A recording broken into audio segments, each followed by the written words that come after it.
ఓం గం గణపతియే నమః. స్వర్ణలక్ష్మి నమస్తే అస్తు. పరబ్రహ్మ స్వరూపిణి రాజ్యం దేహి ధనం దేహి సర్వకామాంచ దేహి మే. శ్రీ పరాభావ నామ సంవత్సరంలో స్వర్ణలక్ష్మి అమ్మవారు ధనుసు రాశి వారికి విశేషంగా ధనాన్ని, ఆయుష్ని, ఐశ్వర్యాన్ని ప్రసాదించాలని మనం కోరుకుందాం. అమ్మవారి కృప వల్ల ప్రతి ఒక్కరికి పరబ్రహ్మ తత్వం కలిగి ఉంచే ఒక ఆలోచన అందరికీ ఉండాలి. అమ్మవారికి మనకి బ్రహ్మ జ్ఞానాన్ని ఇవ్వాలి. ఎప్పుడైతే బ్రహ్మ జ్ఞానం మనకు ఉంటుందో మన చుట్టూ జరిగే ప్రతి దాన్ని మనం అత్యంత శోభాయమానంగా, దివ్యాయమానంగా, పవిత్రంగా చూడటం స్టార్ట్ చేస్తాం. అలా ఎప్పుడైతే స్టార్ట్ చేస్తామో కొన్నిసార్లు మనకు కావాల్సినవి మనకు దగ్గరగా ఉంటుంది, కొన్నిసార్లు మనకి కావాల్సినవి దూరంగా ఉండొచ్చు, కొన్నిసార్లు మనకు నచ్చిన వెంటనే వస్తుంది, కొన్నిసార్లు కొంచెం లేటుగా రావచ్చు. బట్ ప్రతి పరిస్థితుల్లో కూడాను, ప్రతిసారి కూడాను మనం ఎప్పుడు చిరునవ్వుతో ఉండాలి, ఆనందభరితంగా ఉండాలని ఇలాంటి యొక్క మనస్తత్వం మనకు కావాలి. దాన్నే బ్రహ్మ జ్ఞానం అంటారు. ఇది మనకి కావాలి. ఇలా ఈ యొక్క జ్ఞానాన్ని ఇచ్చే శక్తి స్వర్ణలక్ష్మి అమ్మవారికి ఉంది. అమ్మవారిని పరబ్రహ్మ స్వరూపిణి అంటారు, లక్ష్మి అమ్మవారిని.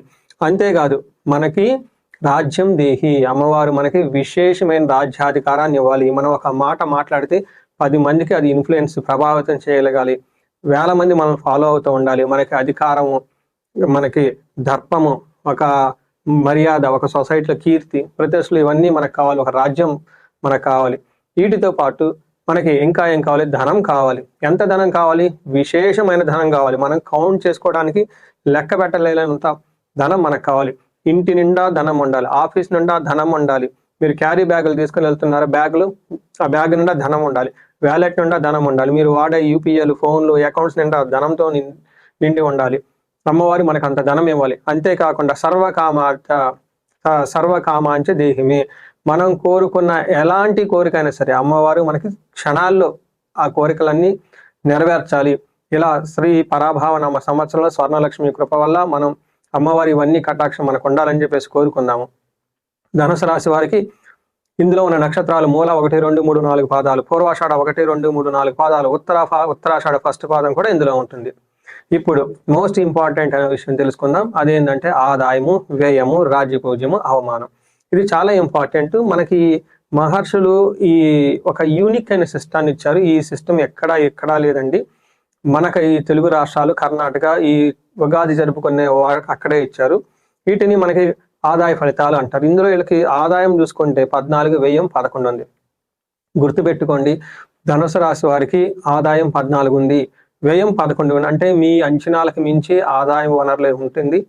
మల్టీ సోర్సెస్ ఆఫ్ ఇన్కమ్ వచ్చే అవకాశం ఎక్కువగా ఉంటుంది. మీకు రాజ్యపూజ్యం 5 ఉంది, అంటే చాలా బాగుంది. అలానే అవమానించే వాళ్ళు కూడా 6 ఉంటారు. అంటే ఇది పెద్ద విశేషం అయితే ఏం కాదు కానివ్వండి. ఆదాయానికి మీరు ఎట్టి పరిస్థితుల్లో ఎలాంటి లోపం ఉండదు అని గమనించుకోవాలి. రెండోది, మీకు అవమానించే వాళ్ళు ఎక్కువ ఉంటారు.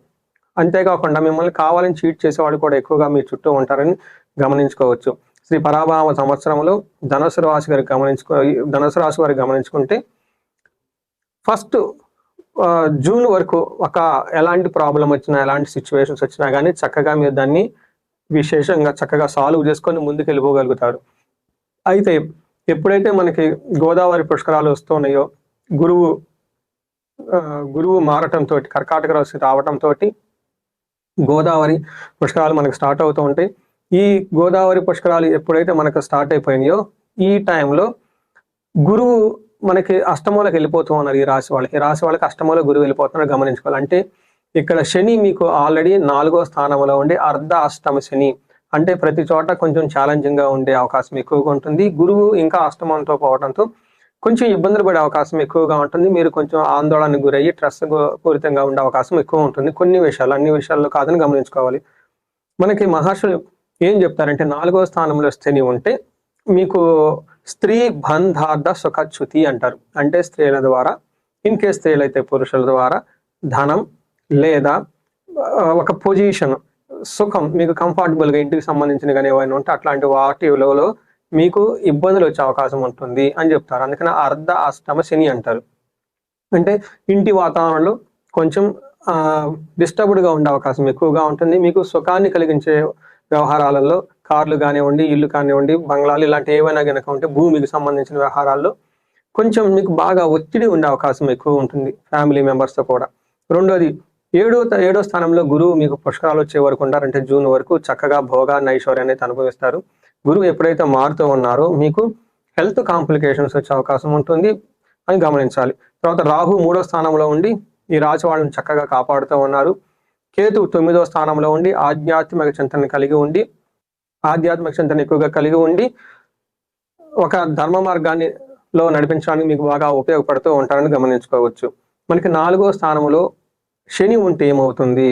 దీనివల్ల మనకి స్వస్థాన హాని కృత్, అంటే మీరు ఏదైతే కనుక ఒక పొజిషన్, ఒక స్టేటస్లో ఉన్నారో అక్కడ మీకు భంగం వాటిల్లో అవకాశం ఉంటుందని తెలుసుకోవాలి.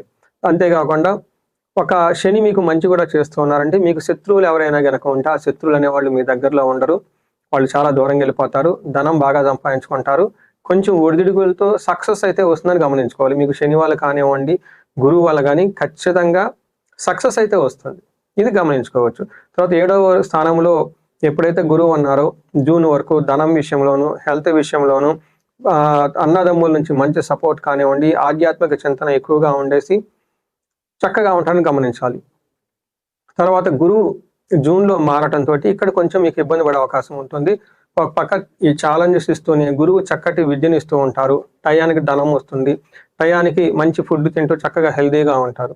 అయితే ఇక్కడ అష్టమంలో గురువు ఉండటంతో మేనేజ్మెంట్ పొజిషన్లో ఉన్న వాళ్ళకి, లేదంటే ఒక జాబులు ఎవరైతే చేస్తూ ఉన్నారో ఈ జాబుల్లో ప్రాబ్లం వచ్చే అవకాశం ఎక్కువ ఉంటుందని గమనించుకోవచ్చు. అష్టమంలో గురువు ఉండటం వల్ల చాలా మందికి నాకు వచ్చిన క్లయింట్స్కి అంటే ఫీడ్బ్యాక్ అనేది మహర్షులు చెప్పింది ఒకటైతే, బట్ రియల్ టైంలో మనం చూసుకుంటే వీళ్ళకి చేస్తున్న వృత్తిలో ఇన్సిగ్నిఫికెంట్గా, అంటే ఒక విలువ లేని వాళ్ళగా, పెద్ద మీకు ఒక ఏమంటారు వైబ్రెంట్ పొజిషన్ అయితే ఏముంటుందో, ఏదో జాబ్ ఉంటుంది కాబట్టి ఉంటుంది, ఏదో చేయాలి కాబట్టి చేస్తూ ఉంటారు, మీకు ఈ జాబ్లో పెద్ద గుర్తింపు అయితే ఏముండదు, ఏదో బలవంతంగా మీకు ఎక్స్పీరియన్స్ లేని ఫీల్డ్లో ఉండేసి ఇబ్బందులు పడుతూ ఉండే అవకాశం ఎక్కువ ఉంటుంది. రాహు 3వ ఇంట్లో ఉండటంతో ఇక్కడ మనకి కొన్నిసార్లు మంచి సపోర్ట్ ఇచ్చి ముందుకు తీసుకెళ్ళిపోయే అవకాశం ఎక్కువగా ఉంటుంది, కొన్నిసార్లు సమాజంలో పొరులు పోయే అవకాశం కూడా ఉంటుందని గమనించాలి. టోటల్గా ధనానికైతే ఎటువంటి పరిస్థితుల్లో కూడా చక్కగా ఉంటుంది. ఫైనల్గా ఎన్ని ఇబ్బందులు ఉన్నా కానీ ఈ సంవత్సరంలో విజయ పదములు అయితే ఖచ్చితంగా దూసుకొని పోతారు అని చెప్పుకోవచ్చు. మనకి ఇందులో ఉన్న నక్షత్రాల ప్రకారం చూసుకుంటే మూల, పూర్వాషాఢ, ఉత్తరాషాఢ నక్షత్రాలు ఉంటాయి. మనకి మహర్షులు అంగగోచారం అన్న ఒక కాన్సెప్ట్ని ఇచ్చారు. ఈ కాన్సెప్ట్ ప్రకారం చూసుకుంటే మూలా నక్షత్రంలో ఉన్న వాళ్ళకి సర్వజన పూజ్యము, సంతోషము అని చెప్తారు. అంటే వీళ్ళు చాలా సంతోషంగా ఉంటారు, అందరి నుంచి మంచి అభినందనలు వస్తూ ఉంటాయని గమనించవచ్చు. అయితే హెల్త్ విషయంలో కొంచెం జాగ్రత్తగా ఉండటం ఎంతైనా అవసరం మూలా నక్షత్రం వాళ్ళకి. పూర్వాషాఢ నక్షత్రం వాళ్ళకి సంతోషంగా ఉంటారు, చక్కగా హెల్త్ విషయంలో కొంచెం జాగ్రత్తగా ఉంటే సరిపోతుంది, ధనానికి కూడా కొంచెం ఇబ్బంది పడే అవకాశం ఉంటుంది. పూర్వాషాఢ నక్షత్రం వాళ్ళకి అంతకుముందు ఏదైనా కనుక పనులు ఉంటే, కొత్తగా ఏదైనా పనులు కనుక స్టార్ట్ చేస్తే మీ డ్రీమ్ ప్రాజెక్ట్స్, లేదంటే మీరు బాగా ఇష్టపడి చేసుకున్న పనులు ఈ సంవత్సరంలో బాగా ఆలస్యమై ఆగిపోయే అవకాశం ఎక్కువ ఉంటుంది. మీరు ఈ టైంలో నిరుత్సాహానికి గురి కాకుండా ఆల్టర్నేటివ్గా ఏమైనా పెట్టుకోవటము, లేదంటే రిసోర్సెస్ ఆల్టర్నేటివ్ ఆ కాంపెన్సేట్ రిసోర్స్ ఆ బడ్జెట్ ఈ టైంలో ఎక్కువగా పెట్టుకుంటే ఆ టైం వచ్చినప్పుడైతే అవుతుంది. ఉత్తరాషాఢ నక్షత్రం వాళ్ళకి సంతోషంగా ఉంటారు, పట్టాభిషేకము అంటే ఒక మంచి పదవి వచ్చే అవకాశం ఎక్కువ ఉంటుందని గమనించాలి. వీటితో పాటు ధనానికి సంబంధించి, హెల్త్కి సంబంధించి, ఆరోగ్యానికి సంబంధించిన ఎక్కువగా ఛాలెంజెస్ అయితే ఉన్నాయని తెలుసుకోవచ్చు. చూశారు కదండి, శ్రీ పరాభావనామ సంవత్సరంలో ధనస్సు రాశి వారికి ఎలా ఉందో. ఫస్ట్లో కొంచెం బాగున్నా కానీ జూన్ తర్వాత కొంచెం ఛాలెంజింగ్గా ఉండేసి ఉంటుంది.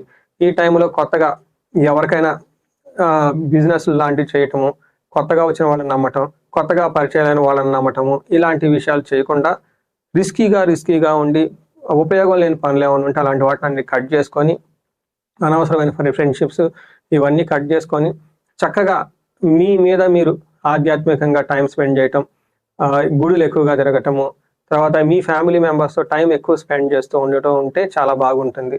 సో ఇది ఈ రాశి వాళ్ళకి క్లుప్తంగా. ఈ రాశి వాళ్ళు చూసుకుంటే మనకి పరిహారాల లిస్టులో ఫస్ట్ వీళ్ళకి శని పిప్పలాద స్తోత్రాన్ని ఖచ్చితంగా చదువుకోవాలి, హనుమాన్ చాలీసా ఖచ్చితంగా చదువుకోవాలి. వీటితో పాటు శనివారం శనికి తైలాభిషేకం చేయించుకోవటం, అట్లీస్ట్ శని త్రయోదశి రోజునన్నా శనికి తైలాభిషేకం చేయించుకోవడం చాలా ముఖ్యం. ఈ రాశి వాళ్ళకి గురువు అష్టమంలో ఉండటం వల్ల పుష్కరాల టైం తర్వాత ఒక్కసారి కోటప్పకొండ పుణ్యక్షేత్రాన్ని దర్శించి అక్కడ దేవస్థానం వాళ్ళు గురుగ్రహ శాంతి కోసం హోమం చేస్తూ ఉంటారు. ఆ హోమం చక్కగా చేయించుకోవచ్చు. కొన్నిసార్లు ఆన్లైన్లో కూడా చేస్తూ ఉంటారు దేవస్థానం వాళ్ళు. అది వాళ్ళ ఫెసిలిటీ కూడా ఉంటే అలా కూడా ఖచ్చితంగా చేయించుకోవచ్చు, దూరంగా ఎవరన్నా ఉంటే, ఎన్ఆర్ఐలు కానీ వీళ్ళు కానీ. ఇవి కాకుండా మీ యొక్క ఇండివిడ్యువల్ జాతకంలో ఇంకా ఏదైనా కనుక ప్రాబ్లమ్ ఫేస్ చేస్తూ ఉంటే ఒక్కసారి కన్సల్టేషన్ తీసుకుంటే చాలా బాగుంటుంది. మీరు చూశారు కదండి, ఇప్పుడు ఇన్ కేసు ఎవరికైనా భార్యాభర్తల మధ్య బాగా డిస్టర్బెన్స్గా ఉంటే అన్యోన్య దాంపత్య పాశుపత అభిషేకం చేయించుకోండి. ఇంకా ధనానికి ఎవరికైనా ఇబ్బంది పడుతూ ఉంటే వాళ్ళకి స్వర్ణలక్ష్మి విశేష హోమము లేదా కుబేర పాశుపత అభిషేకం చేయించుకుంటే చాలా బాగుంటుంది. కార్యజయం కోసం బాగా లేట్ అవుతుంది, పనులు ముందుకు అవ్వట్లేదు, ఇబ్బంది పడిపోతున్నాం అనుకున్న వాళ్ళకి మన్యు పాశుపత అభిషేకం చేయించుకుంటే చాలా బాగుంటుంది. చాలామంది నా క్లయింట్స్ యూఎస్ నుంచి లాస్ట్ మంత్ లేదంటే ఈ మంత్ ఎక్కువగా H1B వీసాల గురించి, గ్రీన్ కార్డుల గురించి, లేదంటే కొత్తగా జాబులు అయిపోయేసి బిజినెస్ పెట్టుకోవాలి ఇలా లీగల్ డాక్యుమెంట్స్ గురించి ఎక్కువగా ఫోన్ చేస్తూ ఉన్నారు, ముహూర్తాలన్నీ తీసుకుంటూ ఉన్నారు. ఇన్ కేస్ అలాంటి వాళ్ళకి ఎక్కడైనా పని కనుక స్ట్రక్ అయ్యి ఉంటే రాహుకి ప్లస్ మన్యుకి ఇద్దరికి పాశుపత అభిషేకం చేయించుకుంటే చాలా చక్కగా ఉంటుంది. ఎలాంటి ప్రాబ్లం ఉన్నా ఈ రాశి వాళ్ళు ముందుగా సెన్స్ అయ్యి ఎక్కడైనా కనుక మీకు అనుకూలంగా లేదు, ఇబ్బంది పడుతూ ఉన్నాము, ఈ ప్రిడిక్షన్ ప్రకారం అనుకున్నట్లుంటే ఛాలెంజింగ్గానే ఉంది కాబట్టి ఓకే, బట్ ఇంకా మేము భరాయించలేకుండా ఎక్కడో ఇబ్బంది పడిపోతున్నాము, పరిస్థితి చేజారిపోతుంది అనుకున్నప్పుడు ఒకసారి జాతక చక్రం చూపించుకొని తగు పరిహారాలు చేసుకుంటే ఈ రాశి వాళ్ళకి ఛాలెంజ్ ఉన్నప్పటికి కూడాను 10కి జీవితంలో పైకి ఎదిగే అవకాశం చాలా ఎక్కువగా ఉంటుంది. జీవితంలో పురోగభివృద్ధి సాధించే అవకాశం చాలా ఎక్కువగా ఉంటుంది. ఈ రాశి వాళ్ళకి అష్టైశ్వర్యాలు కలగాలని, భోగభాగ్యాలు కలగాలని స్వర్ణలక్ష్మి అమ్మవారు విశేషంగా వీళ్ళకి ధనంతో పాటు అన్ని కోరికలు సిద్ధించేలాగా కరుణ చూపాలని చెప్పేసి నేను కోరుకుంటున్నాను. నమస్తే.